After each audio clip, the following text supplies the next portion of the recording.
आइए जानते हैं झारखंड की 25 बड़ी खबरों को सिर्फ 10 मिनट में। पर अभी तक आप इस वीडियो को लाइक नहीं किए हैं तो कर दें और इस चैनल को सब्सक्राइब कर लें। घाटशिला उपचुनाव, सोमेश सोरेन की बड़ी जीत। बोले, पिता के सपनों को आगे बढ़ाऊंगा।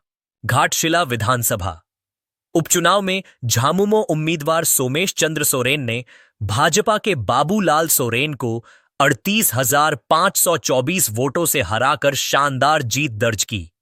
यह उपचुनाव झामुमो विधायक और राज्य के शिक्षा मंत्री रहे रामदास सोरेन के निधन के बाद हुआ था। पार्टी ने उनके बेटे सोमेश को पहली बार चुनाव मैदान में उतारा था। 11 नवंबर को हुए मतदान में 74.63% वोट पड़े। कुल 13 उम्मीदवार चुनाव में थे। परिणाम आने के बाद झामुमो कार्यकर्ताओं में खुशी की लहर दौड़ गई। विजय के बाद सोमेश सोरेन ने कहा कि वह अपने पिता के अधूरे सपनों को पूरा करेंगे और जनता का विश्वास बनाए रखेंगे। घाटशिला उपचुनाव, जेएमएम ने जीत को शिबू सोरेन को श्रद्धांजलि बताया। बिहार नतीजों पर भाजपा पर साधा निशाना। घाटशिला उपचुनाव में जेएमएम प्रत्याशी सोमेश सोरेन की बड़ी जीत पर पार्टी ने इसे दिशोम गुरु शिबू सोरेन और दिवंगत रामदास सोरेन को जनता की ओर से दी गई राजनीतिक श्रद्धांजलि बताया। जेएमएम के केंद्रीय महासचिव सुप्रियो भट्टाचार्य ने जीत के लिए घाटशिला की जनता का धन्यवाद किया और कहा कि इस बार पार्टी को 2024 की तुलना में लगभग दोगुने अंतर से जन समर्थन मिला है। उन्होंने भाजपा और प्रदेश अध्यक्ष बाबूलाल मरांडी पर नकारात्मक राजनीति का आरोप लगाते हुए कहा कि जनता ने उनकी रणनीति को पूरी तरह खारिज कर दिया। भट्टाचार्य ने भाजपा पर चुनावी एजेंसियों का सहारा लेने का भी आरोप लगाया और कहा कि बिहार में एनडीए की जीत जनादेश नहीं, ज्ञानादेश है। बिहार चुनाव में महागठबंधन में जगह न मिलने पर उन्होंने दावा किया कि अगर झामुमो साथ होता तो गठबंधन और मजबूत होता। उन्होंने कहा कि महागठबंधन के सहयोगियों के व्यवहार की आगामी दिनों में समीक्षा की जाएगी। बिहार रुझानों से झारखंड भाजपा में उत्साह, महागठबंधन पर बढ़ाई राजनीतिक गर्मी। घाटशिला उपचुनाव में निराशा मिलने के बावजूद बिहार चुनाव के शुरुआती रुझानों ने झारखंड भाजपा का उत्साह बढ़ा दिया है। भाजपा प्रवक्ता और पूर्व विधायक अमित मंडल ने कहा कि बिहार में एनडीए की बड़ी बढ़त झारखंड की राजनीति को भी प्रभावित करेगी। उन्होंने दावा किया कि बिहार के परिणामों ने महागठबंधन के भीतर की खींचतान और स्पष्ट कर दी है। अमित मंडल ने संथाल परगना में मंत्रियों के बीच चल रही तकरार और सीट बंटवारे को लेकर जेएमएम की नाराजगी का जिक्र करते हुए कहा कि महागठबंधन के अंदर सब कुछ ठीक नहीं है। उन्होंने आरोप लगाया कि बिहार चुनाव में राजद कांग्रेस ने झामुमो के साथ भीतरघात किया, जिससे गठबंधन में तनाव और बढ़ सकता है। घाटशिला उपचुनाव में हार पर मंडल ने कहा कि वहां सहानुभूति फैक्टर हावी रहा। हालांकि पार्टी ने बूथ स्तर तक मजबूत तरीके से चुनाव लड़ा। उन्होंने कहा कि हार जीत चुनाव का हिस्सा है, संघर्ष अभी खत्म नहीं हुआ है। संघर्ष अभी खत्म नहीं। बिहार में एनडीए की बढ़त से भाजपा उत्साहित, घाटशिला में पिछड़ने की ये वजह बताई आदित्य साहू ने। बिहार विधानसभा चुनाव में एनडीए की बड़ी बढ़त से भाजपा नेताओं में उत्साह है, लेकिन झारखंड के घाटशिला उपचुनाव में पार्टी पीछे चल रही है। भाजपा के कार्यकारी प्रदेश अध्यक्ष आदित्य साहू ने कहा कि उपचुनाव में अंतिम समय पर सत्तारूढ़ दल द्वारा सरकारी मशीनरी और पैसे के दुरुपयोग के कारण भाजपा को नुकसान हुआ। 12वें राउंड की गिनती तक झामुमो उम्मीदवार सोमेश चंद्र सोरेन 64,637 वोटों के साथ आगे थे, जबकि भाजपा उम्मीदवार बाबूलाल सोरेन को 41,252 वोट मिले। बिहार में एनडीए की बढ़त पर साहू ने कहा कि प्रधानमंत्री मोदी और मुख्यमंत्री नीतीश कुमार के विकास कार्यों पर जनता ने भरोसा जताया है। मुख्यमंत्री पद पर उन्होंने कहा कि चुनाव परिणाम के बाद एनडीए की बैठक में फैसला होगा। बिहार में एनडीए की जीत से झारखंड बीजेपी में जश्न, रांची में आतिशबाजी और मिठाइयां बंटी। घाटशिला उपचुनाव में हार के बावजूद बिहार विधानसभा चुनाव में एनडीए की बड़ी बढ़त ने झारखंड भाजपा को उत्साहित कर दिया। रांची स्थित प्रदेश भाजपा कार्यालय में शाम को आतिशबाजी की गई और नेताओं, कार्यकर्ताओं ने मिठाइयां बांटकर जश्न मनाया।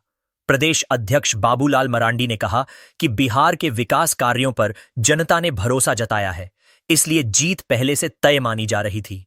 घाटशिला उपचुनाव को लेकर मरांडी ने कहा कि यह परिणाम अपेक्षित था, क्योंकि ऐसे उपचुनावों में सहानुभूति फैक्टर हावी रहता है। उन्होंने झामुमो की जीत पर टिप्पणी करते हुए कहा कि पार्टी ने सीट बचाई है, कोई बड़ी जीत नहीं दर्ज की। लोजपा रामविलास ने भी रांची के आल्बर्ट एक्का चौक पर एनडीए की जीत का जश्न मनाया। नेताओं का कहना है कि बिहार में विकास और सुशासन पर जनता ने मुहर लगाई है और महागठबंधन की उम्मीदों पर पानी फिर गया है। फर्जी सर्टिफिकेट से मेडिकल एडमिशन पर सरकार सख्त, सीएम ने बनाई हाई लेवल जांच कमेटी। झारखंड सरकार ने एमबीबीएस और पीजी मेडिकल कोर्स में फर्जी जाति, स्थानीय निवासी और ईडब्ल्यूएस प्रमाण पत्र के आधार पर हुए नामांकन पर बड़ी कार्रवाई शुरू की है। मुख्यमंत्री हेमंत सोरेन ने अंतर्विभागीय जांच कमेटी गठित करते हुए ऐसे मामलों की विस्तृत जांच और दोषियों पर सीआईडी से एफआईआर कर कठोर कार्रवाई के निर्देश दिए हैं। हाल में धनबाद के शहीद निर्मल महतो मेडिकल कॉलेज में एक छात्रा का एसटी सर्टिफिकेट और दिया गया शपथ पत्र फर्जी पाए जाने के बाद सरकार सक्रिय हुई है। सीएम ने अधिकारियों को काउंसलिंग की तारीख बढ़ाने के लिए केंद्र सरकार को पत्र भेजने का भी निर्देश दिया है, ताकि जांच पूरी होने के बाद स्ट्रे राउंड की काउंसलिंग कराई जा सके। बाल दिवस पर सीएम हेमंत सोरेन का युवाओं से संवाद, बोले, मजबूत बच्चे ही बनाएंगे विकसित झारखंड। बाल दिवस पर मुख्यमंत्री हेमंत सोरेन ने अपने आवास पर यूनिसेफ के पूर्व बाल पत्रकारों और विभिन्न विद्यालयों से आए युवाओं से बातचीत की। उन्होंने कहा कि बच्चों और युवाओं का सशक्त होना ही झारखंड के विकसित भविष्य की नींव है। सीएम ने बताया कि राज्य सरकार शिक्षा, पोषण और कौशल विकास के लिए कई योजनाएं चला रही हैं। छात्रवृत्ति, CM school of excellence, Guruji credit card योजना सहित कई कार्यक्रमों से बच्चों को बेहतर शिक्षा और अवसर मिल रहे हैं। उन्होंने कहा कि 80 सरकारी स्कूलों को सीएम स्कूल ऑफ एक्सीलेंस बनाया गया है और आने वाले समय में इनकी संख्या बढ़ाई जाएगी। सरकार हर वर्ष मेधावी छात्रों को लैपटॉप, मोबाइल और सम्मान राशि भी देती है। कार्यक्रम में यूनिसेफ अधिकारियों ने राज्य सरकार के प्रयासों की सराहना की और कहा कि झारखंड बच्चों को आगे बढ़ने के अवसर देने के लिए तेजी से काम कर रहा है। मुख्यमंत्री ने सभी को बाल दिवस की शुभकामनाएं दी। याद है, झारखंड स्थापना दिवस राज्य ने पूरे किए 25 वर्ष, मोरहाबादी में भव्य आयोजन। आज झारखंड आज अपना 25वां स्थापना दिवस मना रहा है।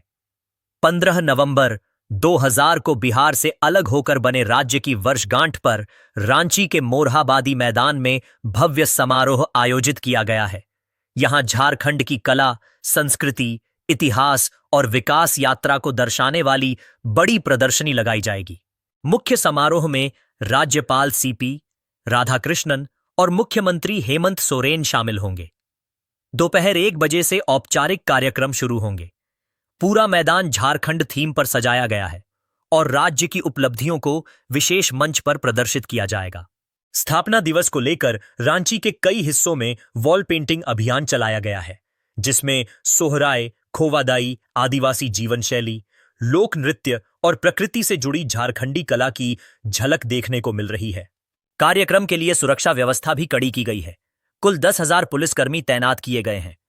15 नवंबर को सुबह 8 बजे से रात 10 बजे तक बड़े वाहनों का प्रवेश प्रतिबंधित रहेगा, जबकि छोटे बड़े मालवाहक और ई रिक्शा भी तय समय तक शहर में नहीं चलेंगे। स्थापना दिवस को देखते हुए रांची आने वाले बड़े वाहनों के लिए वैकल्पिक मार्ग भी निर्धारित किए गए हैं।